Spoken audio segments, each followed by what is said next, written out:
On today's show, Jurickson Profar, I love you even more, man. And Washington Nationals, man, I hate you.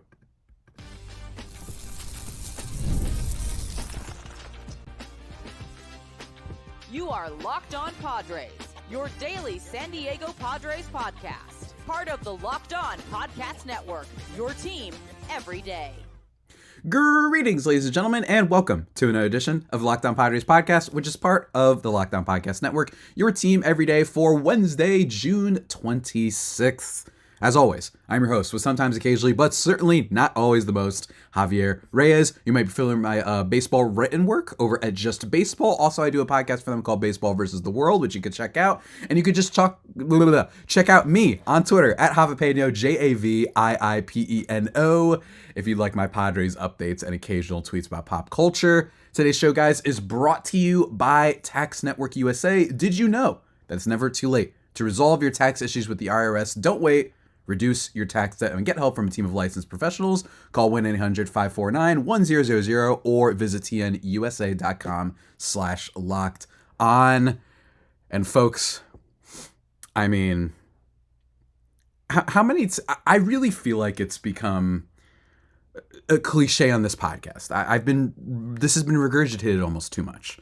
That while this Padres team is very frustrating, while this Padres team very well may miss the playoffs, this Padres team is still so much more fun than last year's Padres team. Whether it be the 8-run comeback, whether it be the second game of the Soul Series, whether it be Jackson Merrill's walk-off against the A's, whether it be Luis Arraez's walk-off against the Dodgers. Luis Arraez's first game being a 4-hit game for the Padres against the Diamondbacks. Yesterday's walk-off win, or not yesterday's, 2 days ago, the walk-off win by Profar.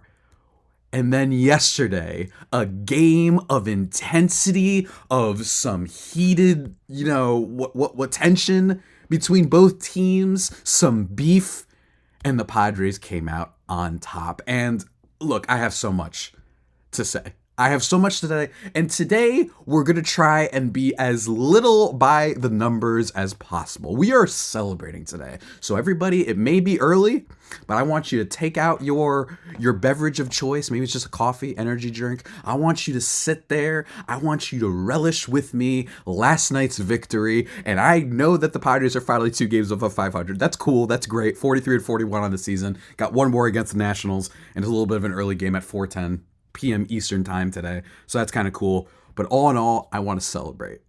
Just kick back.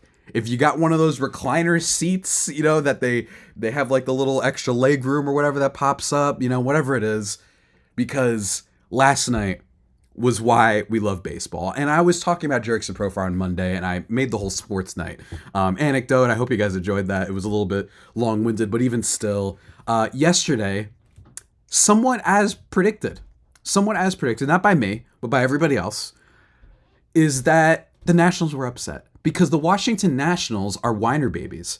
The Washington Nationals think that for some reason that Padres players don't like them because of the Juan Soto trade. They don't like the players currently over there because they came from our team in the Juan Soto trade. Seems to be what I imagine the Washington Nationals brass, the fan base, certainly their announcers, who were hilarious, by the way, reacting to the events of last night's game. That's the only thing I could come up with. Because famously, MLB players just dog each other all the time because they got traded against their will to other teams. The Padres hate C.J. Abrams so much. You know what I mean? They hate him so much. They hate Mackenzie Gore so much. Well, now they do, but for good reason.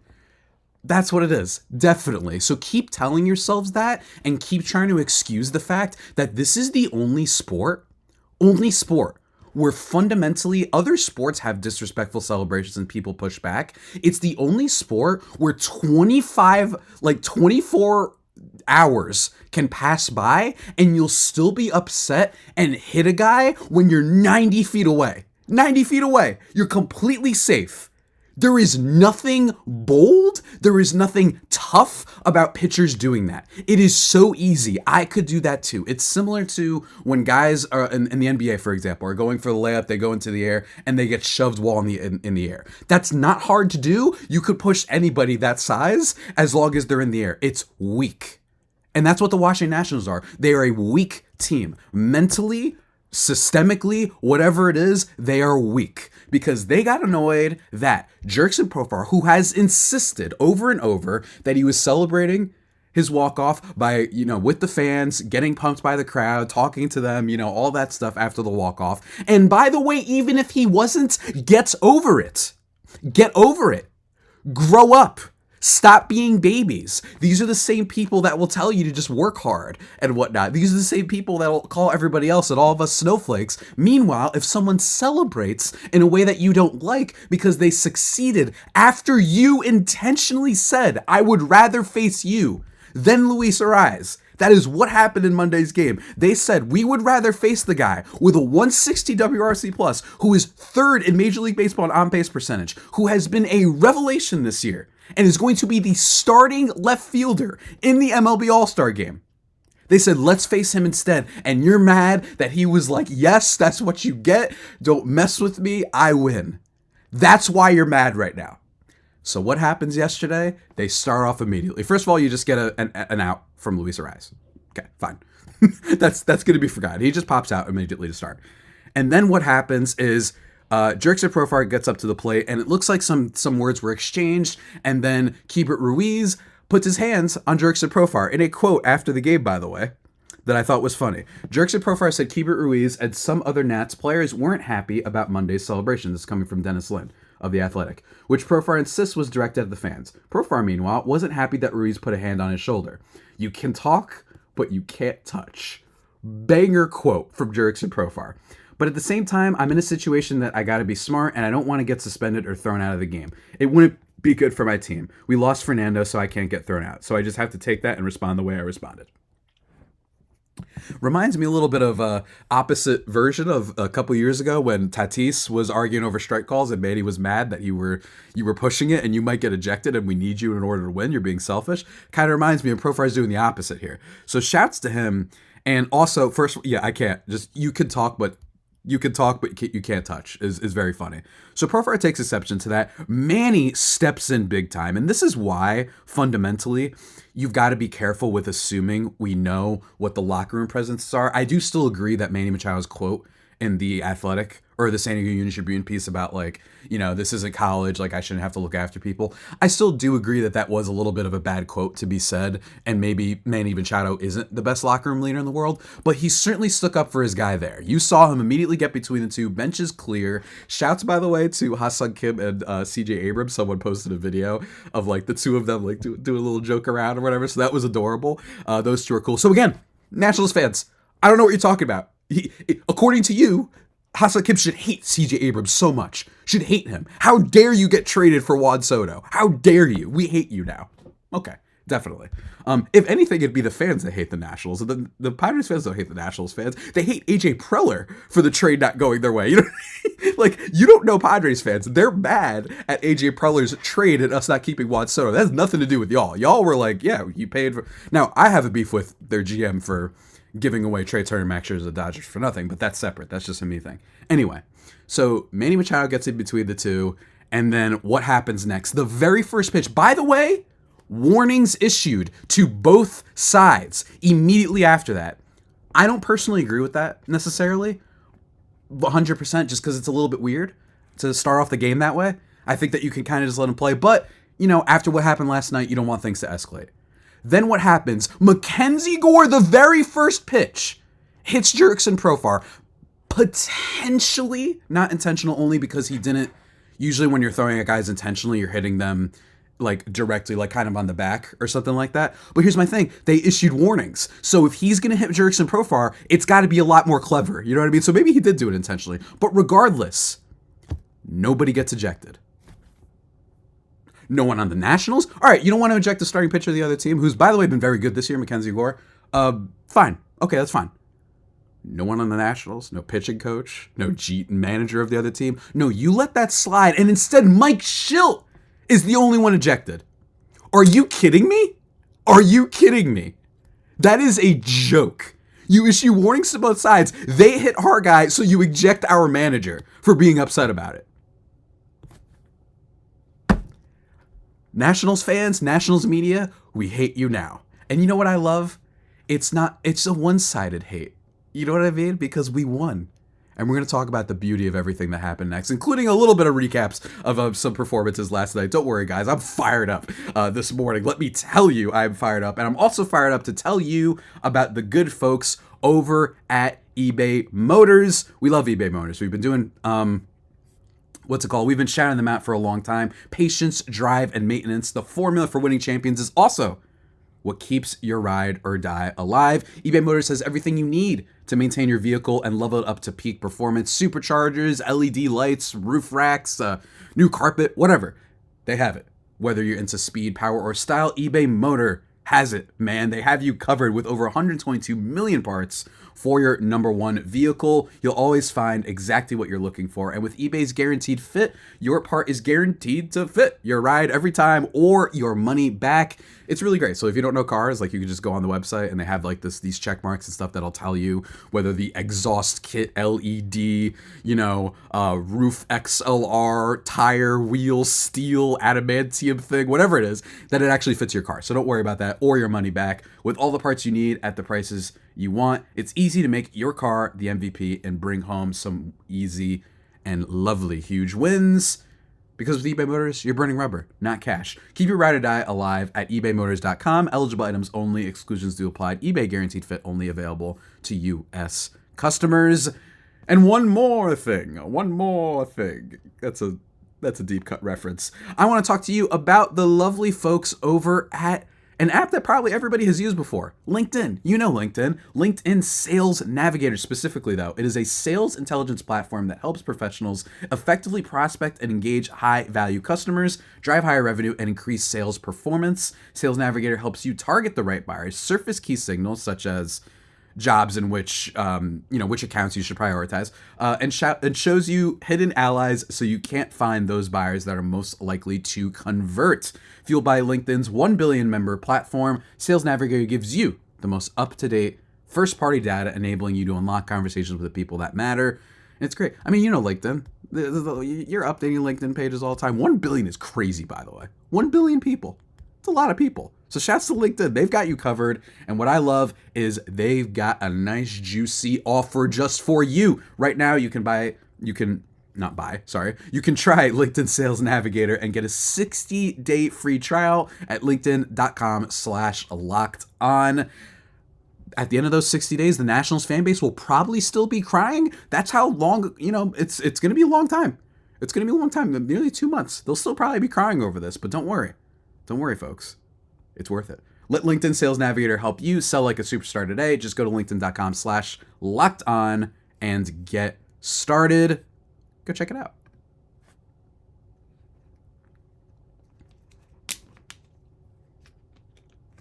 And just like that, ladies and gentlemen, we are back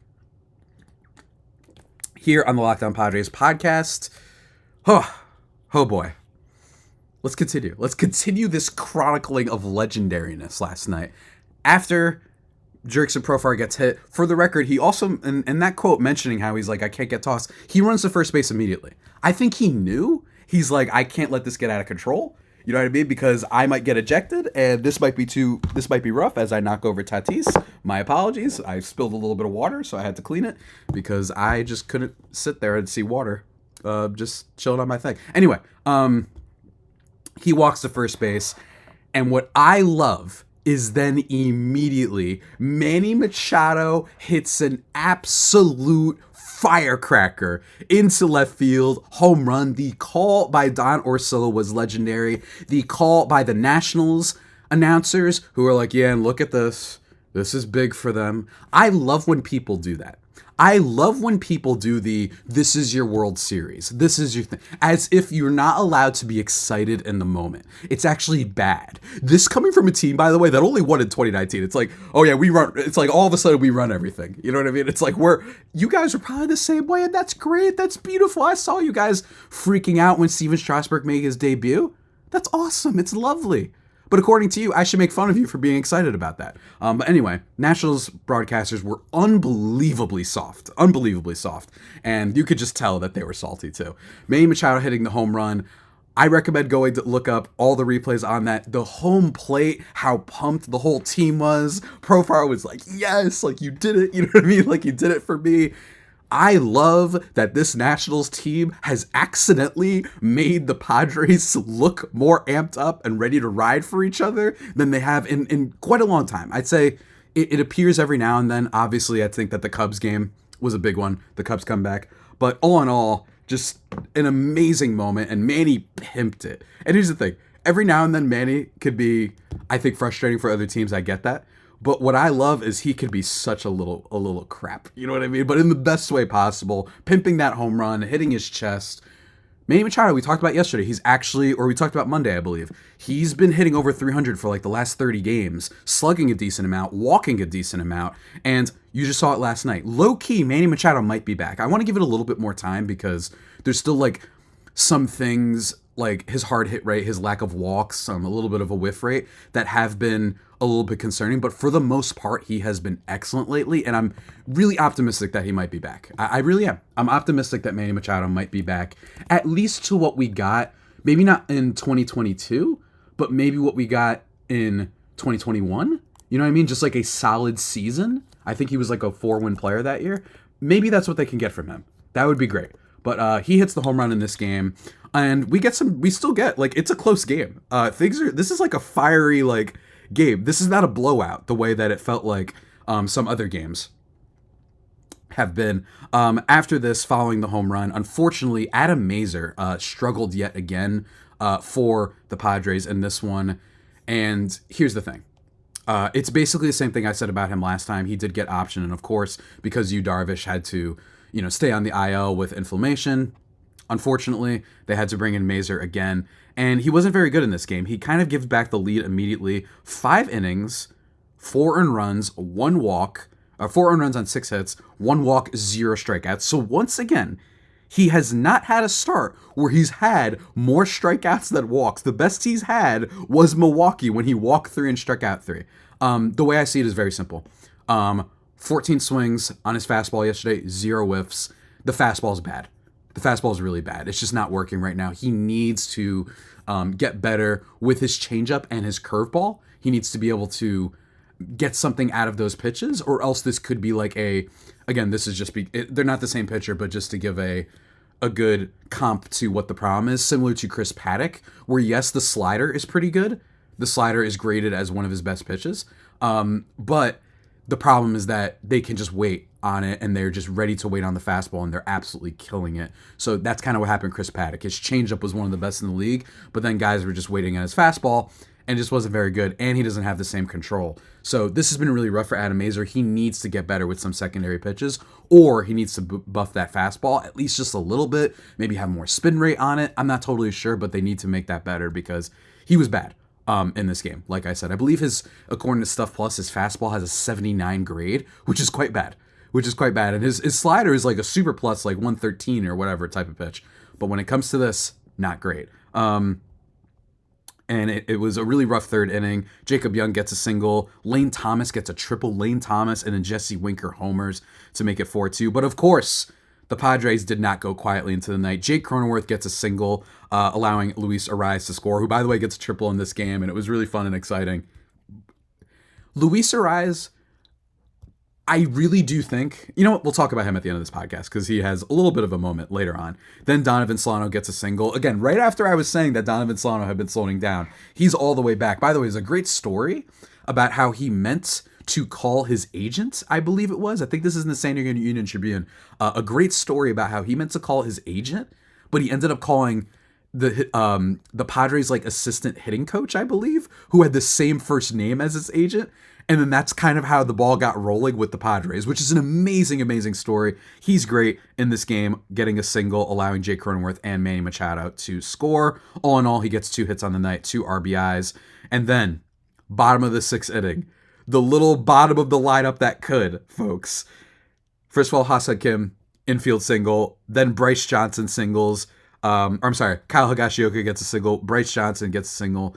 Luis Arraez almost hits into a double play, which was bad. Again, that's one bad thing about Arraez. I feel like he's very prone to double plays. That's what it's felt like in his tenure as the Padres. It's not as good as he was a couple years ago when he didn't he didn't really hit into many double plays at all. So unfortunately, he's been a little bit of a surge there. And maybe it's just luck. I don't know. But anyway.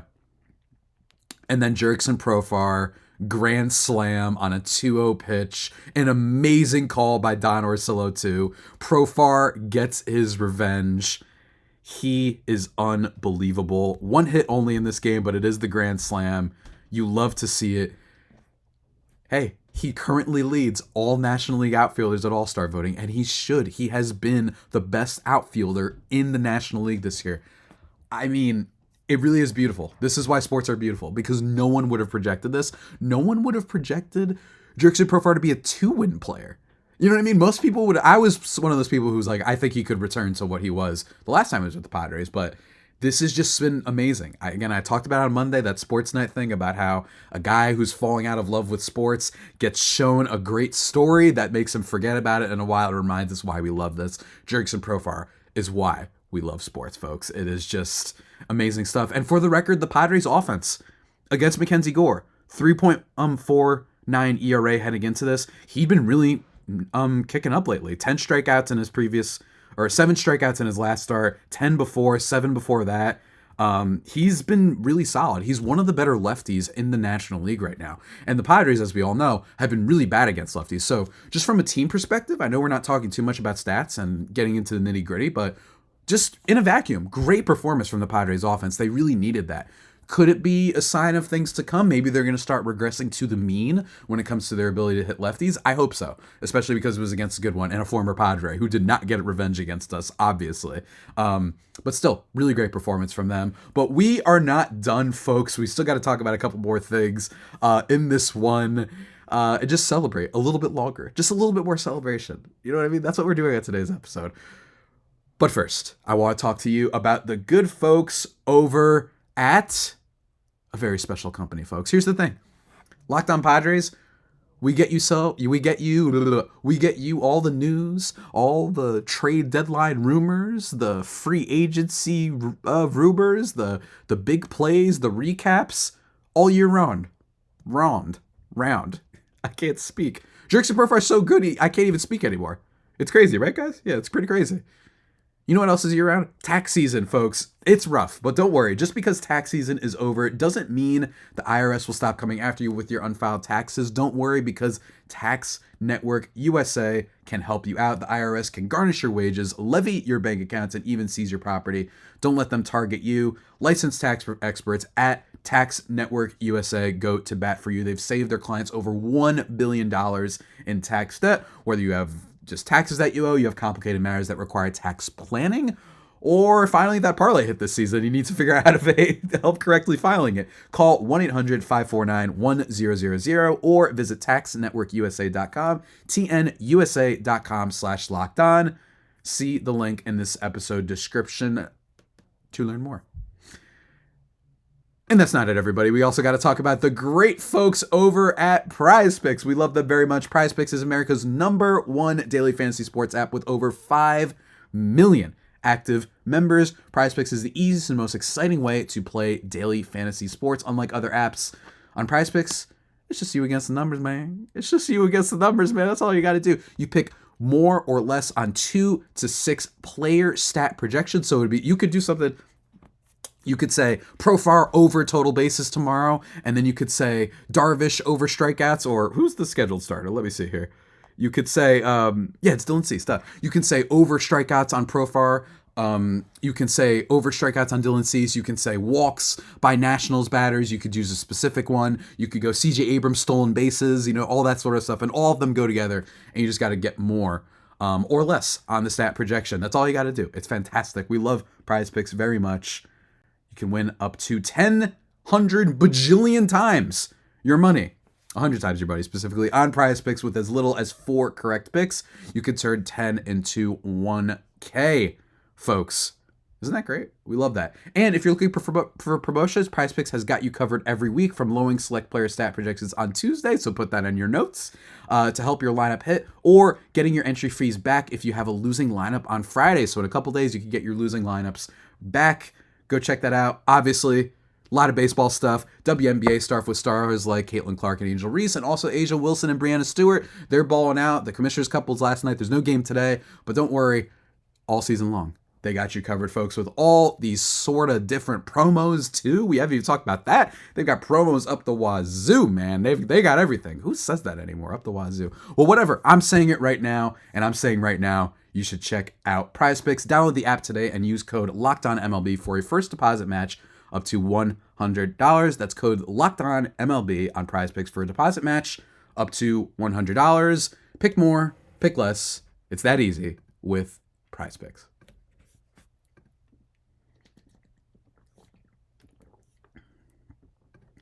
And just like that, we are back, ladies and gentlemen, here on Locked On Padres podcast, finishing things up, recapping the rest of this game. Jurickson Profar hitting that grand slam was beautiful.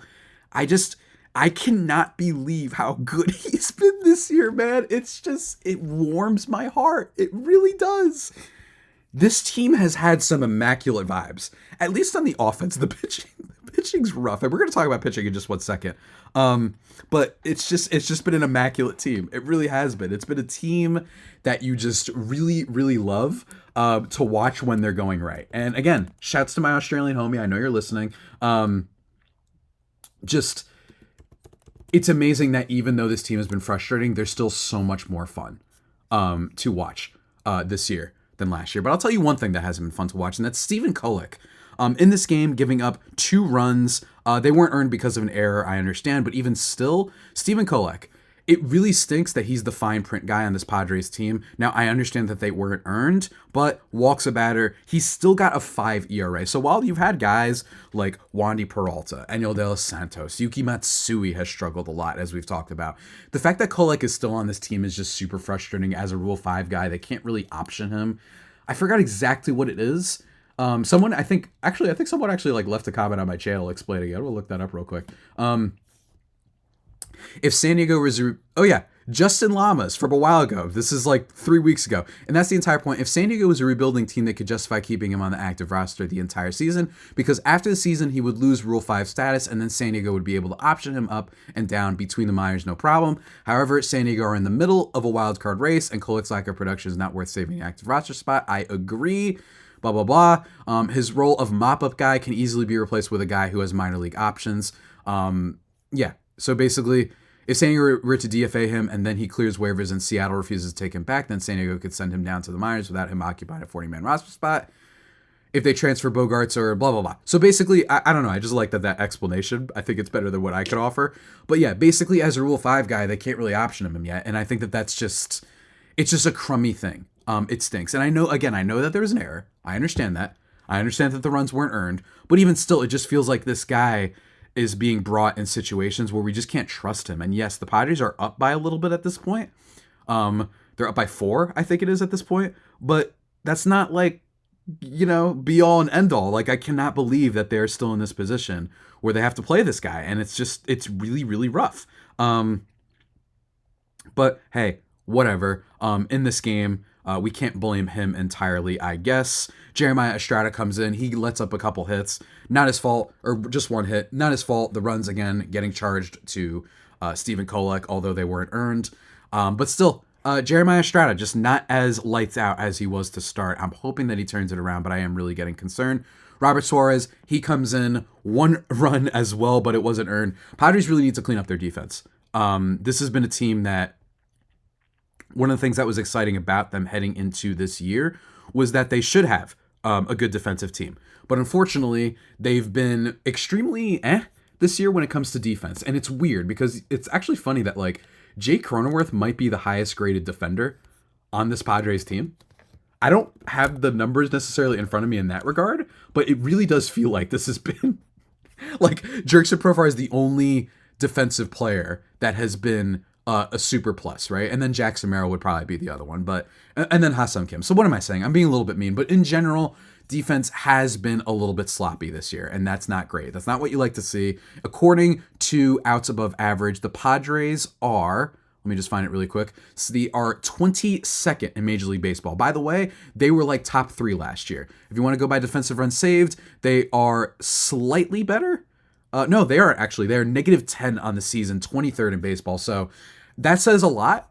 I think part of it has been that Tatis just hasn't had as many incredible defensive stretches as he did last year. I think it's because Jurickson Profar isn't a very good defender. I think it's Luis Campusano is a major part of this.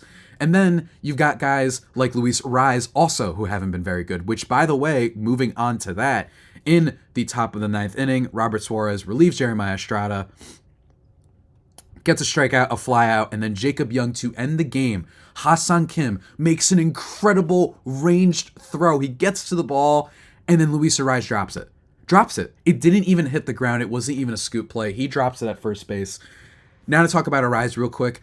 I do believe that Luis Arraez is one of those weird players where I just think that wins above replacement doesn't do him justice, especially on this Padres team, because this Padres team has had a different vibe. He feels like a spark plug on this team. He really does. It feels like this is a guy that makes people around him, I don't know, just happier. There's just something about having him in this lineup that has felt, for this team specifically, like a huge plus. But he's got 0.6 wins above replacement on the season. He's got a 114 WRC plus, right? This is a guy who doesn't hit for enough power, and while, yes, I do like his numbers overall, he's still pretty solid on this team. All in all, 344 on base percentage isn't amazing. He's not that incredible. But for me, it's not the singles and lack of power. That's my biggest thing. It's defense. This guy is not a good defender at first or second base.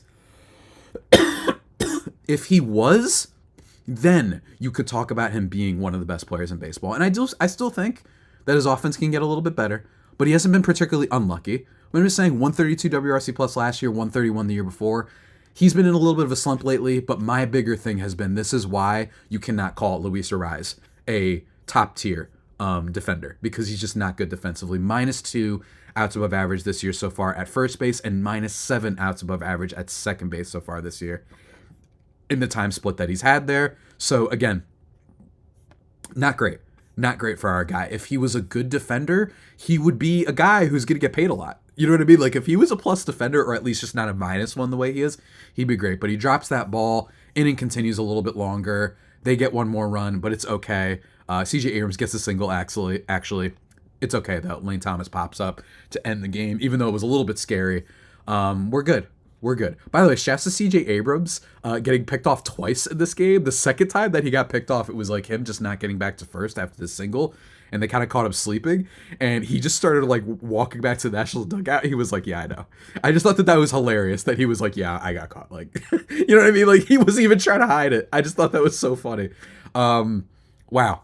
What a game. What a series. I hope they finish it off with a sweep. That would be great. I know they are allergic to sweeps, but Dylan Cease is still, in my opinion, due. I was going through all his numbers yesterday. I haven't seen anything that immediately points to like why his numbers haven't been great lately. It's not like his pitch usage has changed. It's not like he's generating less whiffs. It's not like he's generating less ground balls or anything like that.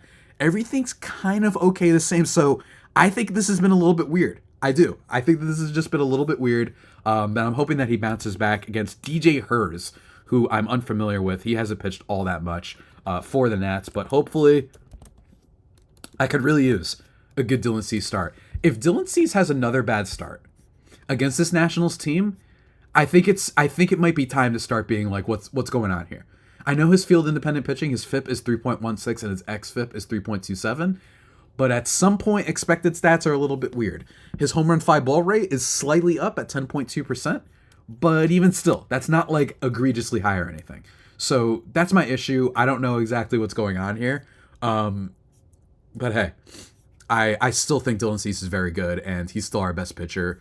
Matt Waldron, I know, has been better lately, but I still think Dylan Cease is great. So hopefully he has a great start. The Padres offense shows up, and we get a much-needed sweep as we head into this series against a Red Sox team that has been good, unfortunately. They're actually, like, really solid. They're 43-37 right now. And by the way, we will be doing a crossover with Gabby Hurlburt over at Locked On Red Sox. She's going to be coming on the show. We're going to be previewing that. I'll try to keep my Red Sox hatred intact.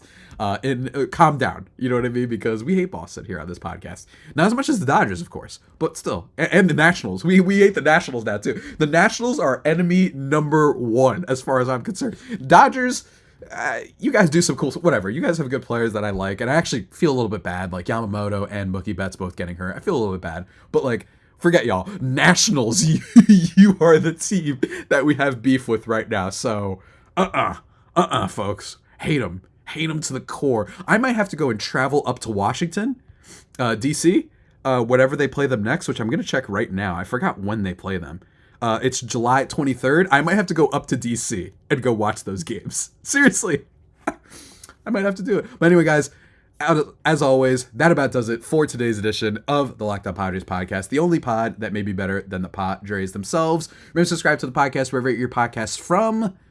Follow me on Twitter at Javiipeno, Javiipeno. And until next time, stay safe, stay beautiful, Jurickson Profar, and stay faithful, my fire faithful homies. Take care.